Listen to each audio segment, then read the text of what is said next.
Qu'importe celui qui vous a transmis ce message. Il doit rester un anonyme à vos yeux. L'essentiel est ce que vous ferez du message.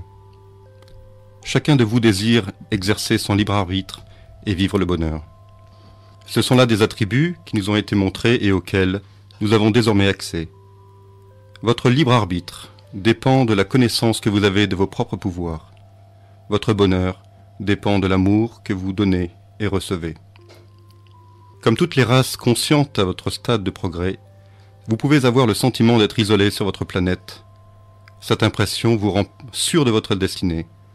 Vous êtes pourtant à la veille de grands bouleversements que seule une minorité connaît. Il ne nous appartient pas de modifier votre avenir sans que vous l'ayez vous-même choisi. Considérez ce message comme un référendum à l'échelle mondiale, et votre réponse un bulletin de vote. Qui sommes-nous ? Ni vos scientifiques, ni vos représentants religieux ne parlent d'une même voix à propos des observations inexpliquées que l'humanité a faites depuis des milliers d'années dans vos cieux. Pour connaître la vérité, il faut la regarder en face, sans le filtre de ses croyances, aussi respectables soient-elles. Un nombre grandissant de vos chercheurs anonymes explorent des voies nouvelles de connaissances et approchent de très près la réalité. Votre civilisation est aujourd'hui plongée dans un océan d'informations dont une infime partie, la moins bouleversante, est notablement diffusée. Ce qui dans votre histoire vous semblait ridicule ou improbable est souvent devenu réalisable, puis réalisé, en particulier depuis ces 50 dernières années. Dites-vous que l'avenir sera plus surprenant encore. Vous découvrirez le pire comme le meilleur. Comme des milliards d'autres dans cette galaxie, nous sommes des créatures conscientes, que certains nomment extraterrestres, même si la réalité est bien plus subtile.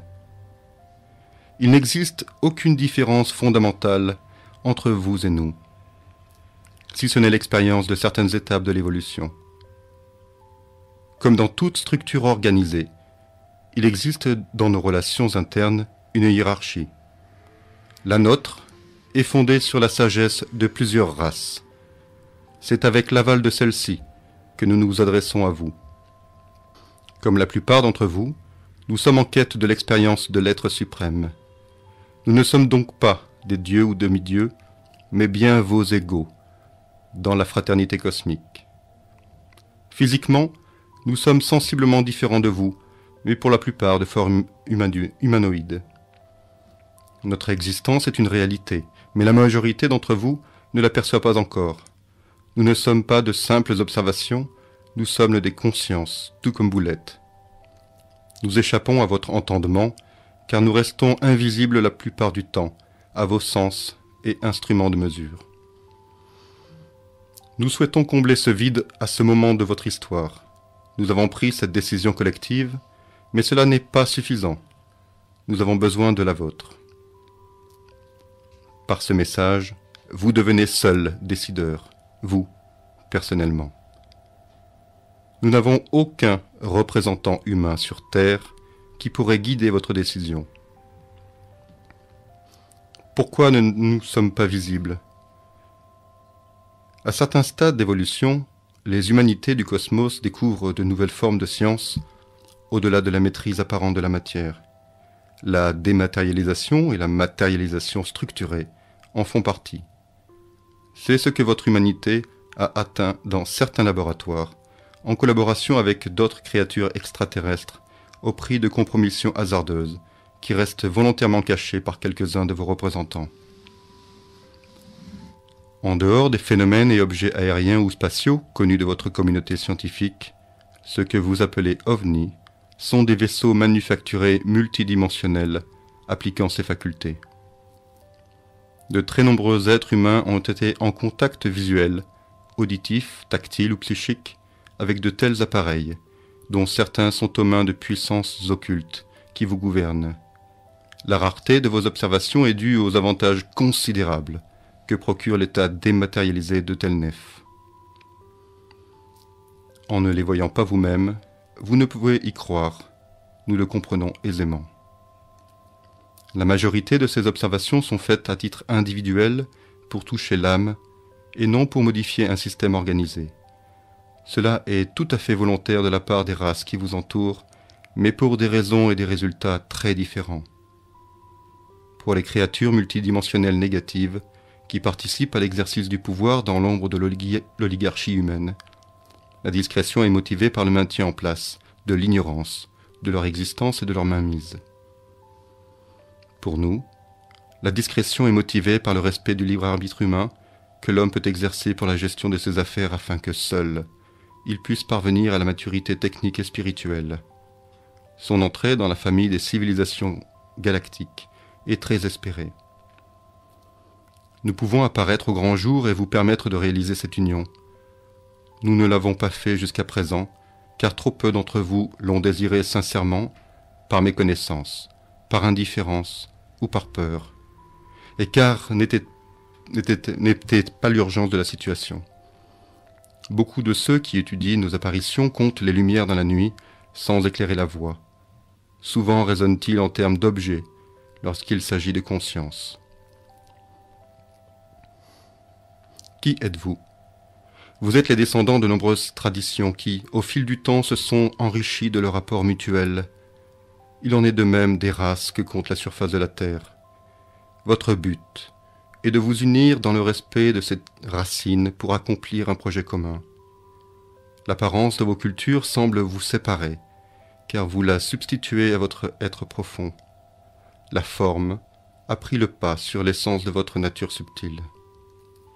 Cette prédominance de la forme constitue, pour les pouvoirs occultes en place, le rempart contre leur remise en question. Vous êtes appelés à dépasser la forme, tout en la respectant pour sa richesse et sa beauté. Cette conscience ainsi comprise de la forme nous fait aimer les hommes dans leur diversité. La paix ne consiste pas à ne pas faire la guerre, elle consiste à devenir ce que vous êtes dans la réalité, une même fraternité. Pour comprendre cela, les solutions à votre portée se réduisent. L'une d'elles est le contact avec une autre race, vous renvoyant ainsi l'image de ce que vous êtes en réalité. Quelle est votre situation ? Nos interventions ont toujours eu, sauf accident, de très faibles incidences sur votre capacité à décider collectivement et individuellement de votre avenir. Ceci est motivé par notre connaissance des mécanismes psychologiques profonds. Nous sommes parvenus à la conclusion que la liberté se bâtit chaque jour à mesure qu'un être prend conscience de lui-même et de son environnement, se débarrassant progressivement des contraintes et des inerties, quelles qu'elles soient. En dépit des consciences humaines nombreuses, volontaires et courageuses, ces inerties sont maintenues artificiellement au profit d'un pouvoir centralisateur grandissant. Jusqu'à récemment, l'humanité vivait une maîtrise satisfaisante de ses décisions, mais elle perd de plus en plus le contrôle de son destin par l'usage croissant de technologies avancées, dont les conséquences néfastes sur l'écosystème planétaire et humain deviennent irréversibles. Vous perdez lentement, mais sûrement, votre extraordinaire pouvoir de rendre la vie désirable. Votre capacité de résistance va s'amoindrir par des artifices indépendamment de votre volonté propre. De telles technologies existent, affectant autant votre corps que votre psychisme. De tels plans sont en marche. Cela peut changer tant que vous avez ce pouvoir créateur en vous, même s'il cohabite avec les sombres desseins de vos suzerains potentiels. C'est pourquoi nous restons invisibles.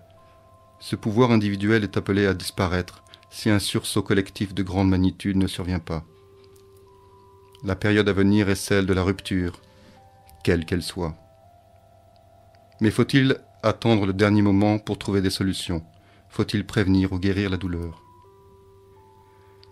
Votre histoire n'a cessé d'être jalonnée de rencontres entre peuples qui eurent à se découvrir dans des conditions souvent conflictuelles.